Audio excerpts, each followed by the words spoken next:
दोस्तों नमस्कार, प्रणाम, अभिवादन स्वीकार करें। शुरू करते हैं आज की बड़ी खबरें, मध्य प्रदेश के सभी 52 जिलों की खबरें। यदि आपको खबरें पसंद आए तो वीडियो को लाइक जरूर करिएगा और इसी प्रकार की खबरों के लिए आप चैनल को सब्सक्राइब कर लें। खबरें पूरी पाने के लिए वीडियो अंत तक जरूर देखिएगा। मध्य प्रदेश में पंचायत चुनाव को लेकर असमंजस की स्थिति बनी हुई है। पंचायत चुनाव उम्मीदवार ने सीएम हेल्पलाइन में फोन लगाकर अपना दर्द बताया। मध्य प्रदेश सरकार द्वारा पंचायत चुनाव अध्यादेश वापस लेने के बाद उम्मीदवारों द्वारा सीएम हेल्पलाइन पे मांग दर्ज करवाने का वीडियो वायरल हो रहा है। जानकारी के अनुसार जनपद पंचायत के प्रत्याशी भारत सिंह परिहार ने राज्य सरकार द्वारा पंचायत चुनाव रोकने के लिए अध्यादेश वापस लेने के बाद सीएम हेल्पलाइन पर फोन कर दिया। सीएम हेल्पलाइन में शिकायत दर्ज करने का अनुरोध किया। उन्होंने काफी लंबी चर्चा के बाद आखिरकार सीएम हेल्पलाइन में उपस्थित कर्मचारी ने शिकायत तो दर्ज नहीं की, लेकिन लंबी बहस के बाद उनकी शिकायत के बदले मांग दर्ज कर ली गई। उन्होंने सीएम हेल्पलाइन के कर्मचारी को बताया कि वे जनपद पंचायत के प्रत्याशी हैं और चुनाव लड़ने के लिए 50 से 60 हज़ार रुपये खर्च कर चुके हैं। वह भी उन्होंने ब्याज से पैसे लिए हैं। सरकार ने चुनाव निरस्त कर दिए हैं। प्रत्याशी ने कहा कि हमारा अब क्या होगा, हमें विरोध करने के लिए मजबूर होना पड़ेगा। इस प्रकार से जनपद पंचायत प्रत्याशी ने सीएम हेल्पलाइन के कर्मचारी से चर्चा की। इस पर सीएम हेल्पलाइन के कर्मचारी ने बताया कि इस प्रकार की शिकायत दर्ज नहीं की जा सकती, आप निर्वाचन आयोग में शिकायत कर सकते हैं। काफी बहस के बाद चुनाव निरस्त होने से पीड़ित होने की मांग दर्ज कर दी गई कि प्रत्याशी द्वारा चुनाव प्रचार के लिए पैसे खर्च किए गए हैं, वे सभी पैसे ब्याज पे लिए गए हैं। इस प्रकार से प्रत्याशी पीड़ित हैं, यह शिकायत दर्ज कर ली गई। इस प्रकार से प्रदेश के कई पंचायतों के प्रतिनिधियों ने सीएम हेल्पलाइन पर शिकायत की है। ये सारी शिकायतें अब सीएम शिवराज सिंह चौहान के पास जाएगी। उन पर क्या अमल होता है यह देखना होगा। वहीं पंचायत चुनाव में ओबीसी आरक्षण पर सीएम शिवराज सिंह चौहान ने बड़ा बयान दिया है।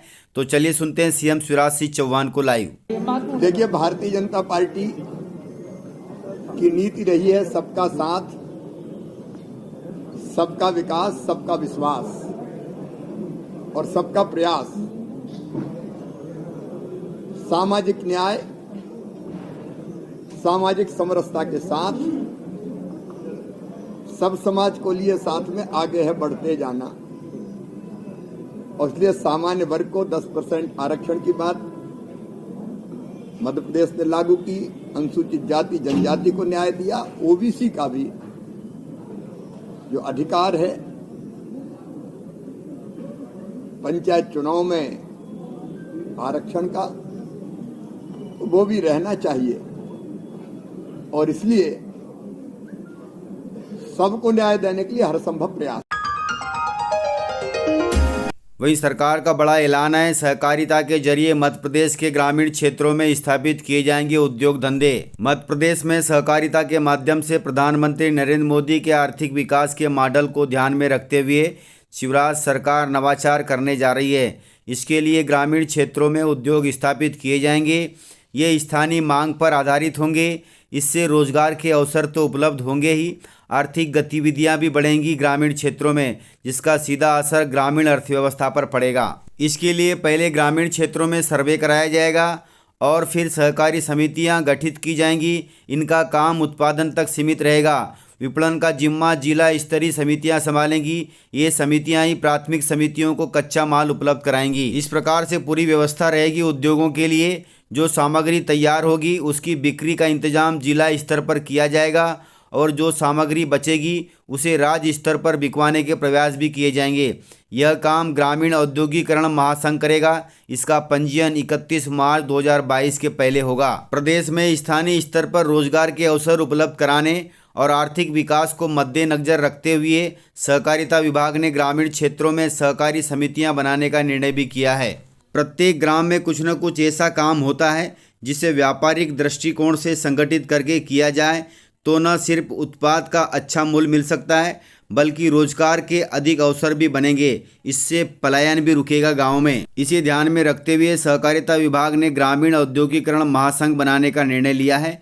31 मार्च तक महासंघ बन जाएगा और फिर ग्राम स्तर पर सर्वे करके उद्योग स्थापित करने के लिए सहकारी समितियां गठित की जाएंगी।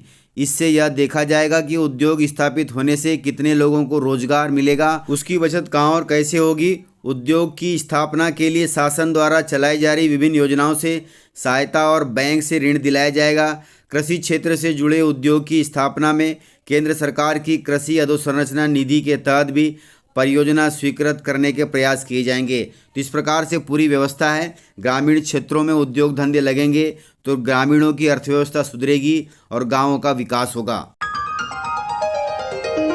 मध्य प्रदेश में पंचायत चुनाव निरस्त कर दिए गए हैं, लेकिन केंद्र और राज्य सरकार ने सुप्रीम कोर्ट से मांग की है कि इतने महीने तक चुनाव नहीं होने चाहिए। इसी बीच राज्य सरकार और केंद्र सरकार ने पंचायत चुनाव को लेकर सुप्रीम कोर्ट से बड़ी मांग की है, जिसकी जानकारी शिवराज सरकार में शामिल मंत्री भूपेंद्र सिंह जी ने दी है। मंत्री जी ने बताया कि पंचायत चुनाव में ओबीसी आरक्षण के मामलों को लेकर राज्य और केंद्र सरकार ने सुप्रीम कोर्ट में याचिका दाखिल कर दी है। दोनों सरकारों ने सुप्रीम कोर्ट से यह मांग की है कि प्रदेश में पंचायत चुनाव 4 महीने के लिए स्थगित किए जाने चाहिए। मंत्री जी ने बताया कि पंचायत चुनाव में ओबीसी वर्ग को आरक्षण मिले, इसके लिए सरकार लगातार काम कर रही है। सरकार के द्वारा सुप्रीम कोर्ट में पंचायत चुनाव को लेकर पुनर्याचिका भी लगाई गई है। ओबीसी आरक्षण के साथ प्रदेश में पंचायत चुनाव हो, इसलिए सुप्रीम कोर्ट से 4 महीने का समय मांगा गया है ताकि ओबीसी को आरक्षण मिले और उसके बाद पंचायत चुनाव हो। राज्य सरकार की तरफ से दायर की गई याचिका में 4 महीने तक का वक्त मांगा गया है। समय मिलने से पिछड़ा वर्ग आयोग ओबीसी की आर्थिक और सामाजिक स्थिति की रिपोर्ट तय कर लेगा। इसके लिए 4 महीने का वक्त कोर्ट से मांगा गया है और इस प्रक्रिया में 4 महीने लग जाएंगे ताकि पंचायत चुनाव पूरी तरह से ओबीसी आरक्षण के साथ संभव हो सके। हालांकि राज्य निर्वाचन आयोग ने फैसला ले लिया है, आदेश जारी कर दिया है कि प्रदेश में पंचायत चुनाव निरस्त कर दिए गए हैं, टाल दिए गए हैं। उसके लिए मध्य प्रदेश में पंचायत चुनाव के कैंडिडेटों की जमानत राशि वापस की जाएगी। कॉलेज के छात्रों के लिए बड़ी खबर है। नए साल आने से पहले उच्च शिक्षा मंत्री ने की है बड़ी घोषणा। रोजगार के खुलेंगे अब अवसर। मध्य प्रदेश के कॉलेज छात्रों के लिए बड़ी खुशखबरी है। उच्च शिक्षा मंत्री डॉक्टर मोहन यादव ने नए साल से पहले कई बड़े ऐलान किए हैं। उन्होंने घोषणा की है कि उज्जैन में भारतीय प्रौद्योगिक संस्थान IIT इंदौर का सैटेलाइट कैंपस खोला जाएगा। यह लगभग 100 एकड़ जमीन में खोला जाएगा। 100 एकड़ भूमि पर स्थापित यह कैंपस अंतर्राष्ट्रीय स्तर के शोध केंद्र और मानकों के अनुरूप उच्च शिक्षा प्रदान करेगा। अपनी तरह का यह देश का पहला शिक्षण संस्थान होगा। रोजगार और स्वरोजगार के प्रोत्साहन में भी यह कैंपस महत्वपूर्ण भूमिका अदा करेगा। इस प्रकार से कॉलेज छात्रों के लिए खुशी की बात है। जो भी छात्र उच्च शिक्षा प्राप्त करना चाहते हैं उनके लिए राहत की बात है। प्रधानमंत्री किसान सम्मान निधि योजना के लाभार्थियों के घोषणा पत्र में हुआ है जरूरी संशोधन। 1 जनवरी 2022 को प्रधानमंत्री किसान सम्मान निधि की 10वीं किस्त किसानों के बैंक खातों में ट्रांसफर होगी। उससे पहले घोषणा पत्र में संशोधन किया गया है। प्रधानमंत्री किसान सम्मान निधि योजना के तहत लाभार्थियों के आवेदन पत्र के साथ लिए जाने वाले घोषणा पत्र में संशोधन किया गया है। विरासत के आधार पर किसान बनने वालों को PM किसान सम्मान निधि योजना का लाभ मिलेगा। आवेदन करने वालों को स्पष्ट करना होगा कि वे किस किसान की जगह पर लाभ पाना चाहते हैं। निर्देश दिए गए कि नए लाभार्थी को लाभ देने के साथ ही मृत किसान का खाता बंद कराना होगा, अर्थात मृत किसान के वारिस को मृत किसान का खाता बंद कराना होगा, तभी वारिस को PM किसान सम्मान निधि योजना का लाभ मिल सकता है। 1 फरवरी 2021 के बाद विभिन्न कारणों से बने हुए कृषकों में से उन्हीं पात्र कृषकों को ही योजना का लाभ मिलना है जो विरासत के आधार पर कृषक बने हुए हैं। योजना के तहत इस समय जो भी नए ऑनलाइन आवेदन मिल रहे हैं वे इसी प्रकार से मिल रहे हैं। उनमें से अधिकांश लाभार्थी ऐसे हैं जो योजना शुरू होने के बाद विरासत के आधार पर कृषक बने हुए हैं। ऐसे में जरूरी है कि मृत किसान जिनके विरासत के आधार पर नए लाभार्थी आवेदन कर रहे हैं, आगामी किस्तें बंद करके उनका डाटा हटा दिया जाए। अर्थात कहा जा रहा है कि मृत किसान का डाटा या आवेदन जब तक ये बंद नहीं होगा तब तक विरासती किसान को योजना का लाभ नहीं मिलेगा। कहा गया है कि नए लाभार्थियों का सत्यापन करते समय 3 बिंदुओं पर अनिवार्य रूप से ध्यान दिया जाए। इसमें पहला बिंदु है कि आवेदन विरासत के आधार पर योजना शुरू होने के बाद कृषक बना है। दूसरा है यदि हाँ तो किसान PM किसान के लाभार्थी थे। यदि इसका उत्तर भी हाँ है तो मृत किसान का PM किसान ID व आधार संख्या क्या है। इस प्रकार यदि आपने अभी तक पीएम किसान सम्मान निधि योजना का लाभ नहीं लिया है और अभी तक ऑनलाइन आवेदन नहीं किया है तो ज़रूर आपसे पूछताछ की जाएगी, उसके बारे में आपको जानकारी देनी होगी।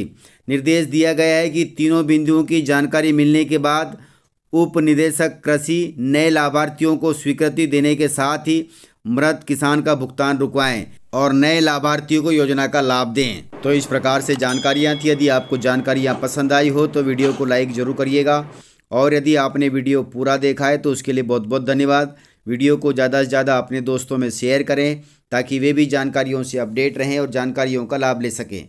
तो आज के वीडियो में इतना ही। मिलते हैं सर अगले वीडियो के साथ, तब तक के लिए जय हिंद जय भारत।